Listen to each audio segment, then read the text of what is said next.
teachers held their heads up high on what could be the saddest day of their careers.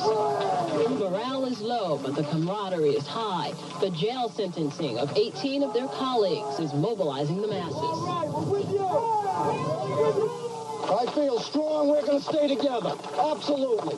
They're not going to break this union. I feel powerless, but with all these people behind us, I'm not powerless. Teachers' tears strike a chord of concern. What is it about the system that condones so much suffering? Hard-working, dedicated teachers, treated like common criminals. Unbelievable. It's unbelievable. What they make a mockery of our efforts like this. It shouldn't have come to this. But I'm very proud of these people for what they're doing. They're sticking up for us, and we have to back them up. And there's no way that we're going to go back to work with no contract now. It's gone too far. Teachers left the courthouse to call on Mayor Charles Donovan at City Hall. It's an election year, and teachers say, sorry, Charlie, only the best tunas get reelected. Passers-by in the community sounded their support. Students across the street in daycare showed all the signs of wanting to go back to school.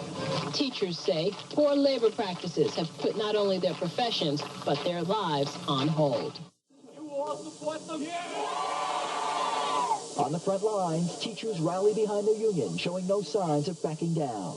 The school committee has not negotiated. They have not given us a proposal. And the stakes are getting even higher as more teachers face arrest. 18 have been jailed so far. They're being held here, the ACI's minimum security facility. Everybody made their own decision, and everybody felt very strongly about it.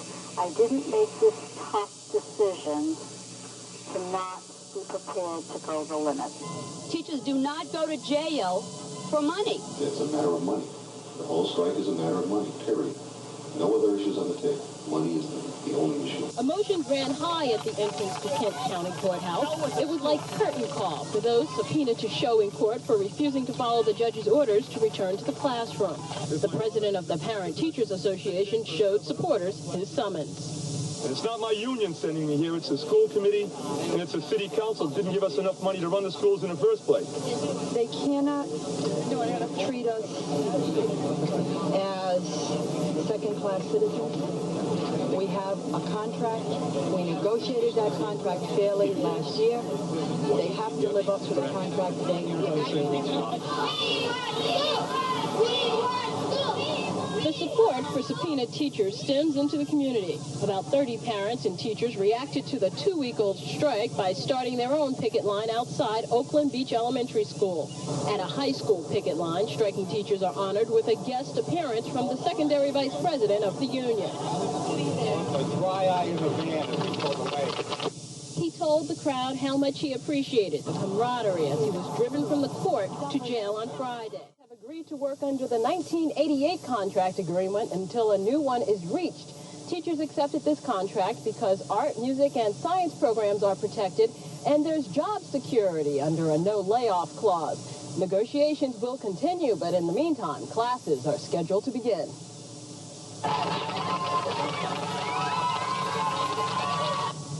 When court adjourned, the nearly 50 summons teachers took center stage for what looked like a final curtain call.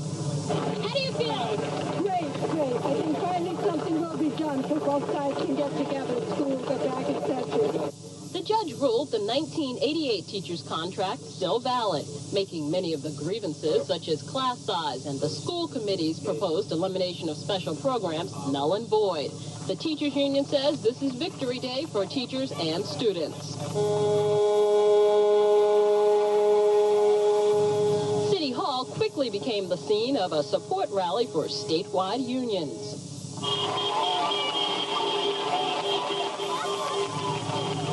Teachers and the entire community took part in a spontaneous parade, celebrating the progress accomplished through solidarity. When all eyes turned to the sky, you would have thought the entire crowd saw a double rainbow.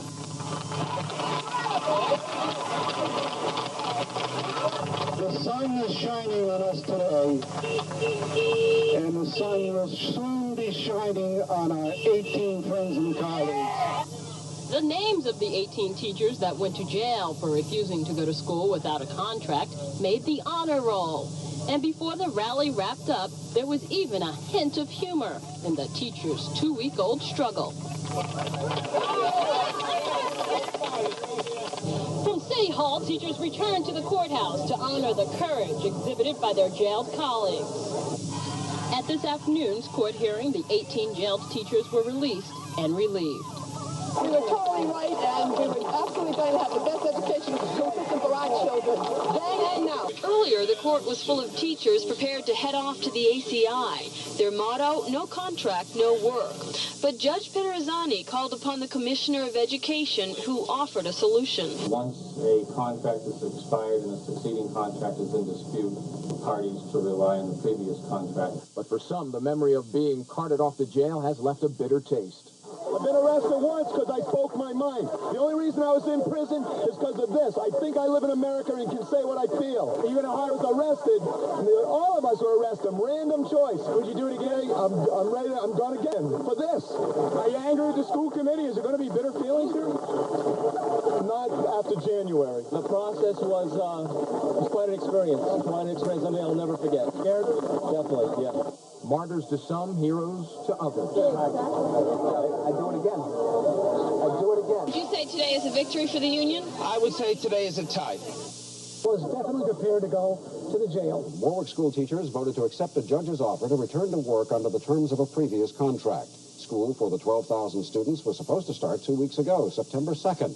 Newswatch 10's Martin Lorenz is standing by at the Rocky Point Palladium. That's where the teachers voted earlier this evening. Good news, right, Marty? That's right, Doug. Nearly 1,000 Warwick teachers will return to school tomorrow for orientation. Classes will begin for students on Wednesday. The teachers' union clearly has solidarity, but this has been a very divisive strike for this community. Warwick teachers gave 50 teachers who received summonses over the weekend a standing ovation. 18 teachers jailed Friday at the ACI for defying a court back-to-work order got single red roses.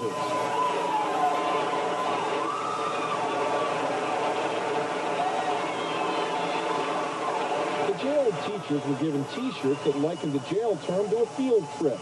The teachers were treated like martyrs. But some Warwick parents don't think they are. They're teaching these children, and if they tell a child to do something in the classroom, okay, the teacher says, why should I? You break the law, why should I mind you? Parents held a rally of their own at a ballpark in back of City Hall. They are unhappy with both union teachers and the school committee. I feel as though I am the employer and they are the employee.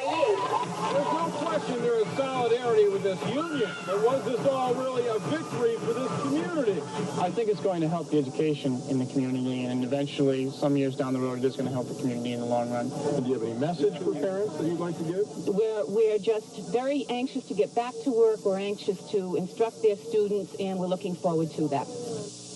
Now, the teachers themselves will not see a pay increase, but this may cost the school system as much as $5 million more, according to Robert Quinlan of the school committee, who plans an appeal to the Maine Supreme Court rather than rely on Supreme Court.